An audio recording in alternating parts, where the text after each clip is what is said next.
Hello बच्चों, आप सभी का एक बार फिर से स्वागत है। हम लोग देख रहे थे फ्रेंच रिवॉल्यूशन, जिसमें एक जो पार्ट है उसका हम ऑलरेडी डिस्कस कर चुके थे।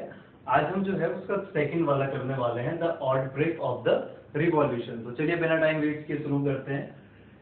हुआ क्या, जब हमने पिछली क्लास में देखा था कि भाई स्टेट बने थे। अच्छा, पिछली क्लास में मैंने STATE लिख दिया था, तो एक्चुअली ESTATE होता है। एक्चुअली उसका प्रोनाउंसिएशन स्टेट ही होता है, लेकिन लिखते टाइम हम ESTATE लिखते हैं। मीटिंग ऑफ स्टेट जनरल, ठीक है, बुलाई जाती है।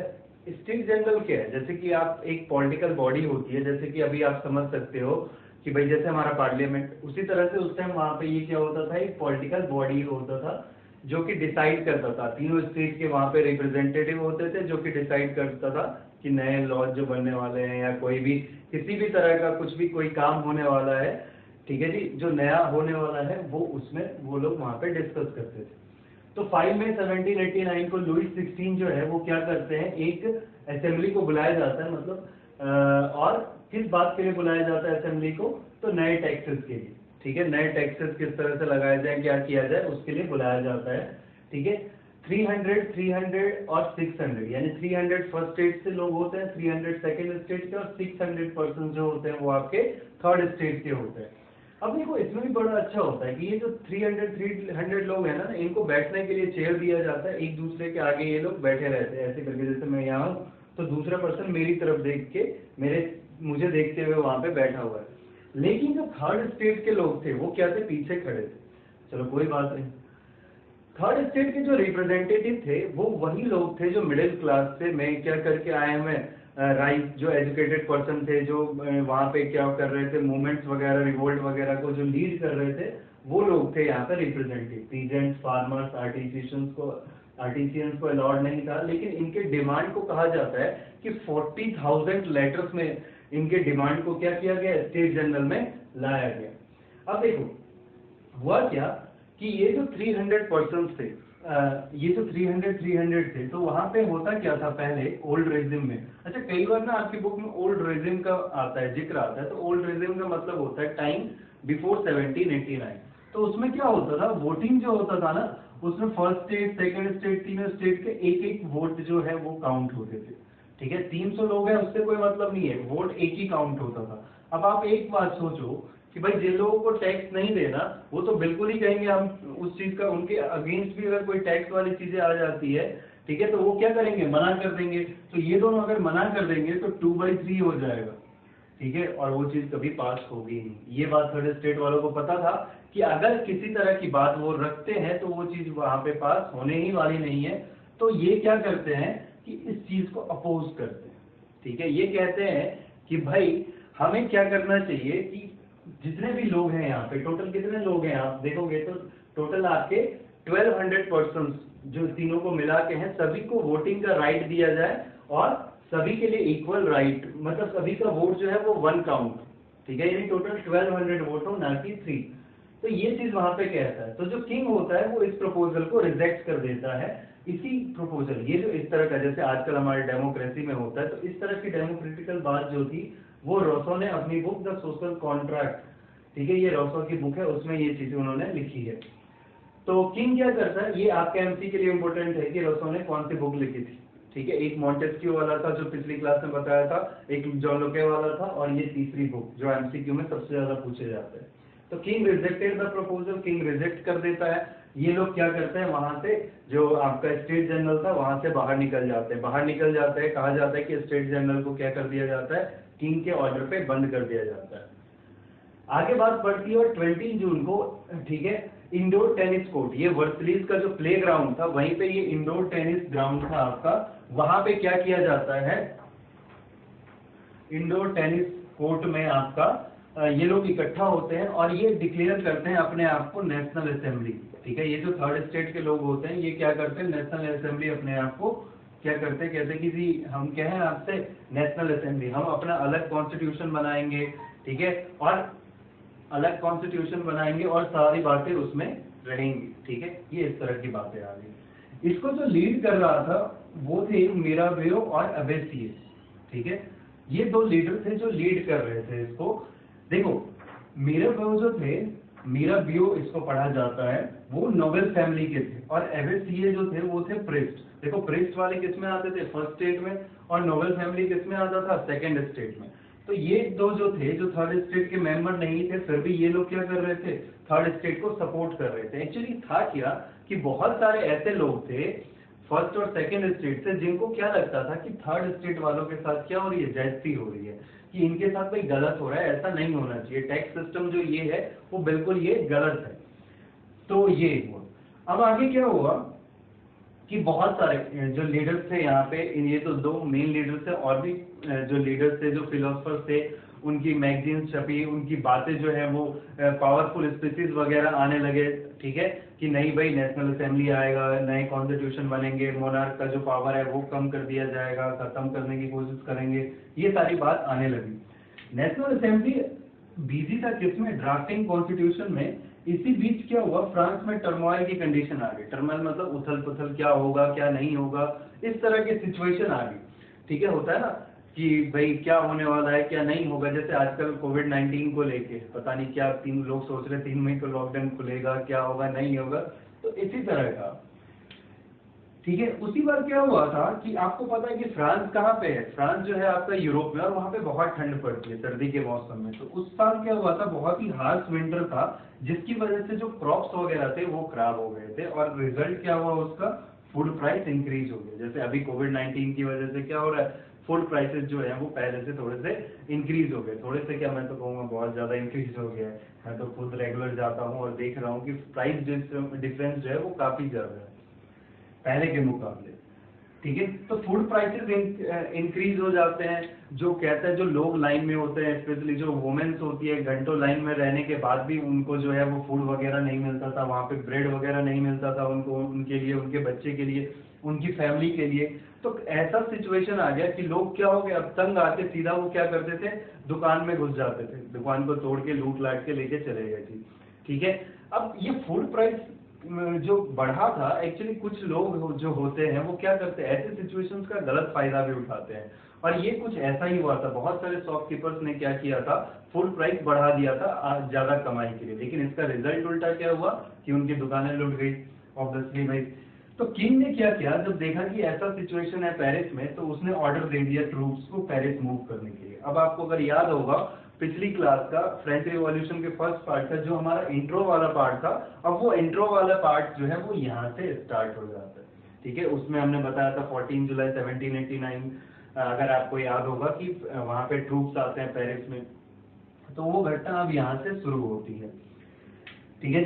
ट्रूप्स आते हैं पेरिस में, कुछ र्यूमर्स फैलती है वहां पे। किस तरह की र्यूमर्स फैलती है कि जो किंग है, जैसे उसमें बताया भी था मैंने, कि वो उसने क्या किया, लोगों को मारने की दे कि भाई लोगों को मार दिया जाएगा, ऐसे र्यूमर्स फैल जाते हैं, ठीक है। कुछ और भी र्यूमर्स होते हैं कि मैनर्स जो होते हैं, जो जमींदार होते हैं, उसने क्या किया, हायर किया है किसका, बैंड्स ऑफ ब्रिगेंड्स का, ठीक है। मतलब ये समझ लो गुंडे बदमाश, इनको हायर किया है ताकि जो उनकी फसल लगी हुई है, ठीक है, जो फसल उनकी लगी हुई है उसको क्या कर देंगे, लोग जला देंगे, खराब कर देंगे। तो इस तरह के रूमर्स कुछ आने लगे थे। तो ये क्या करते हैं, ये जब होता है तो आपका जो फार्मर्स, जो पीजेंट्स होते हैं, वो क्या करते हैं, चेटेक्स वगैरह पे अटैक कर देते हैं। ये चेटेक्स क्या होता है आपका, ये होता है आपका जो नोबल फैमिली वगैरह थी उनके रहने की जगह, तो वहां पे अटैक कर देते हैं, उनकी चीजों को लूट पाट लेते हैं। और यहीं पे बरसाइल वाला जो किस्सा है कि बरसाइल पे अटैक करने वाली चीज, वो भी स्टार्ट हो गई थी, ठीक है। तो जब इतना ज्यादा खराब सिचुएशन आ गया था, तो फाइनली किंग ने क्या किया, नेशनल असेंबली को वो मान लेता है। किंग क्या करता है, आपका नेशनल असेंबली को मान लेता है, और 4 अगस्त 1789 की रात को फ्यूडल सिस्टम, टैक्सेस वगैरह जो है वो क्या किया जाता है, एबोलिश कर दिया जाता है। वो क्या किया जाता है, एबोलिश यानी कि हटा दिया जाता है, ठीक है जी। अब देखो क्या होता है, France become a constitutional monarch. सबसे पहला काम क्या किया गया कि मोनार्क का पावर लिमिट किया गया। Power division comes, legislature, executive और जुडिशरी, ठीक है ना। ये चीजें फिर से आई हैं कि भाई पावर डिवीजन जो अमेरिका में हुआ था, सक्सेसफुल हुआ था, मॉन्टेस्क्यू ने उसकी बात भी की थी, वो यहाँ पे लेके आए। लेजिस्लेचर होगा जी, एग्जीक्यूटिव होगा, जुडिशरी होगा, पावर किसी एक हाथ में नहीं रहेगा। फ्रांस एक कॉन्स्टिट्यूशनल मोनार्क बन गया था। अब देखो ये भी एक छोटी सी बात है कि कॉन्स्टिट्यूशनल मोनार्क का मतलब क्या है कि किंग को हटा तो दिया था, ठीक है, पावर कम की थी, हटाया नहीं था। सॉरी, क्या हुआ था, पावर कम की थी, हटाया नहीं था, ठीक है, सिर्फ उसकी पावर कम करी थी। अभी भी जो हेड था वो क्या था, लुईस 16 ही था, ठीक है, लुईस 16 ही था, लेकिन अब उसके पास उतनी पावर नहीं है जितनी पावर पहले थी, ठीक है। अब देखो जब ये कॉन्स्टिट्यूशनल असेंबली बनी यानी कि नेशनल असेंबली बनी, तो सबसे पहले क्या हुआ कि भाई कौन इसके मेंबर होंगे, कौन सिटीजन होंगे, ये सारी चीजें अब बातें आने लगी। तो सिटीजनशिप किसको दिया गया, जो जितने भी मैन हैं जिनका एज 25 साल से ज्यादा है, 25 ईयर से ज्यादा है, और अपनी वेजेस का कम से कम 3 डेज का जो वेज है वो एज ए टैक्स वो क्या करते हैं, देते हैं, तो उनको क्या किया गया, सिटीजन बनाया गया। देखो सिटीजन में भी दो तरह का था, यहाँ मैं लिखता हूँ आपको, एक था आपका एक्टिव और एक को कहा जाता है पैसिव सिटीजन। तो एक्टिव सिटीजन वो थे जो टैक्स पेयर्स, जो टैक्स वगैरह देते थे, और पैसिव वो थे जो आपके टैक्स नहीं देते थे। नॉर्मली वुमेन, चिल्ड्रन हो गए, उसके बाद आपका स्लेव्स वगैरह हो गए, वो किस में आते थे, पैसिव में आते थे, और ये जो टैक्स वगैरह देते थे वो किस में आते थे, एक्टिव सिटीजन, ठीक है जी। अब बात आती है मेंबर ऑफ नेशनल असेंबली को कैसे चुना जाएगा, कौन होंगे मेंबर ऑफ नेशनल असेंबली। तो जो ये जो सिटीजन थे ना, ये क्या करते थे, कुछ इलेक्ट्रॉन्स होते थे आपके, इलेक्टर्स होते थे, जिनको क्या किया जाता था, वो लोग वोट देते थे, वो इलेक्टर्स चुनते थे, और वो जो चुने हुए इलेक्टर्स थे वो क्या करते थे, आपके मेंबर्स चुनते थे नेशनल असेंबली के। लेकिन चाहे वो इलेक्टर्स हो या फिर मेंबर ऑफ नेशनल असेंबली आपको बनना हो, तो उसके लिए आपको क्या होना चाहिए था, आप समझ लो कि वही लोग होते थे जो काफी ज्यादा टैक्स देते थे, ठीक है जी, वही आपके नेशनल असेंबली और इलेक्टर्स बनते थे। Constitution began with rights of man and women, man and women के राइट्स से कॉन्स्टिट्यूशन बनाया गया। क्या राइट्स मैन के, क्या राइट्स वुमेन के। कुछ राइट्स दिए गए such as rights to life, freedom of speech, freedom of opinion, equality before law.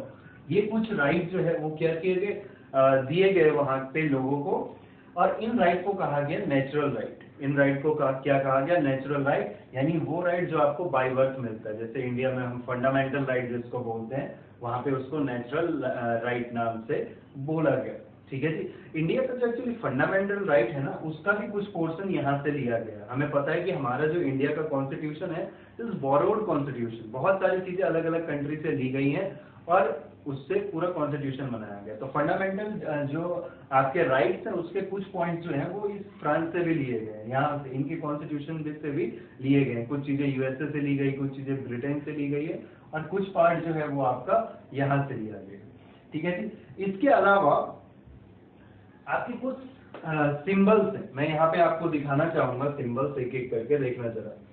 देख रहे हो ये ब्रोकन चेन है आपका, सबसे पहला ये ब्रोकन चेन क्या बताता है, आपका सिंबल की स्लेव से इंडिपेंडेंस, मतलब आपका जो गुलामी से आजादी हो गई, ये सिंबल बताता है कि बिकमिंग फ्री का। ये bundle of rods of faces, ठीक है, ये बताता है कि भाई एकता, यूनिटी में ही बल है, एकता में ही बल है, ठीक है। वो कहानी सुनी है ना कि एक आदमी रहता है, उसके पास अपने बीमार रहता है, अपने बच्चों को बुलाता है, भाई एक एक लकड़ी देता है तो सब तोड़ देते हैं इजिली, फिर सब 5-6 लकड़ियां मिला के एक गट्ठर बनाता है, फिर देता है तोड़ने के लिए, तो वो तोड़ नहीं पाते हैं। तो ये सारी चीजें वही वाली है, ये वही बताना चाहता है। उस स्टोरी से भी हमें क्या मोरल मिलता था कि यूनिटी, एकता में ही बल है, ये उसी को सिम्बलाइज करता है। तीसरा है आपका यहाँ पे the I with A triangle radiating light. देखो ये जो आई है यहाँ पे एक ट्रायंगल है, उसके अंदर आई है और चारों तरफ लाइट को क्या कर रहा है, ये आपको दिखा रहा है कि लाइट यहाँ से रेडिएट हो रहा है। तो ये क्या बताता है आपका, ये बताता है कि ये आई जो है वो नॉलेज के लिए, और रेडिएशन जो है वो आपको क्या बताना चाहता है, क्लाउड्स ऑफ इग्नोरेंस को, ठीक है, कि भाई ये समझ लो कि अंधेरे को दूर कर रहा है, जो अज्ञान का अंधेरा है उसको दूर कर रहा है। ये आपका एक देख रहे हो डंडा सा, ये सिंबल है आपका रॉयल पावर का। स्नेक बाइटिंग, ठीक है, snake biting its tail to form a ring, एक रिंग का, ये बताता है आपका इटर्निटी का सिंबल। उसके बाद आप देख रहे हो यहाँ पे एक रेड कैप जैसा दिख रहा है, ये cap worn by a slave upon becoming free, ये स्लेव्स पहनते थे जब वो फ्री होते थे। उसके बाद blue white red, the national colour of France. आज भी अगर आप फ्रांस का झंडा देखोगे तो आपको रेड, ब्लू व्हाइट और रेड देखने को मिलेगा। ये सारे पॉइंट्स आपके एमसीक्यू के लिए बहुत इंपॉर्टेंट है। उसके बाद ये देख रहे हो आपका द विंग्ड वुमेन, ठीक है जी। विंग्ड वुमेन क्या थी, तो जैसे इंडिया है हमारा, भारत है, तो हम क्या कहते हैं, भारत माता कहते हैं। तो भारत एक्चुअली माता क्या है, एक हमने मानवीय रूप दिया हुआ है उसको कि इंडिया जो है मदर फॉर्म में। उसी तरह से इन्होंने क्या किया, ये जो लॉ था उनका, जो लॉ था उसको एक ह्यूमन फॉर्म दिया है। और जो लास्ट में है the law tablet, law is same for all are equal before right. ठीक है, ये लॉ टैबलेट है आपका कि सभी को सेम राइट दिए गए हैं और सब इक्वल है बिफोर लॉ। ठीक है, कोई कानून से ऊपर नहीं है, सब इससे इक्वल है। ठीक है जी, तो ये सारी चीजें जो हैं वो बताई गई है। तो ये एमसीक्यू में आपके बहुत ज्यादा पूछे जाते हैं। तो ये हमने सेकेंड पार्ट पढ़ा। टोटल 6 पार्ट हम बनाएंगे, हर एक चैप्टर को अच्छे से, आपको हर एक चैप्टर को अच्छे से जितना मुझे मैक्सिमम दे पाऊंगा मैं इनपुट, मैं कोशिश करूंगा उतना इनपुट दे पाऊँ। अगर कहीं पे थोड़ा बहुत कहीं स्पेलिंग मिस्टेक हो जाता है तो आप थोड़ा सा ध्यान रखना। ठीक है जी, इंग्लिश का टीचर तो हूँ नहीं मैं, सोशल का हूँ, तो थोड़ा बहुत सा गलती हो जाती है। ठीक है, तो आज के लिए इतना ही करते हैं। Thank you. अगली क्लास में फिर अगली बातों से फिर मिलेंगे। Thank you.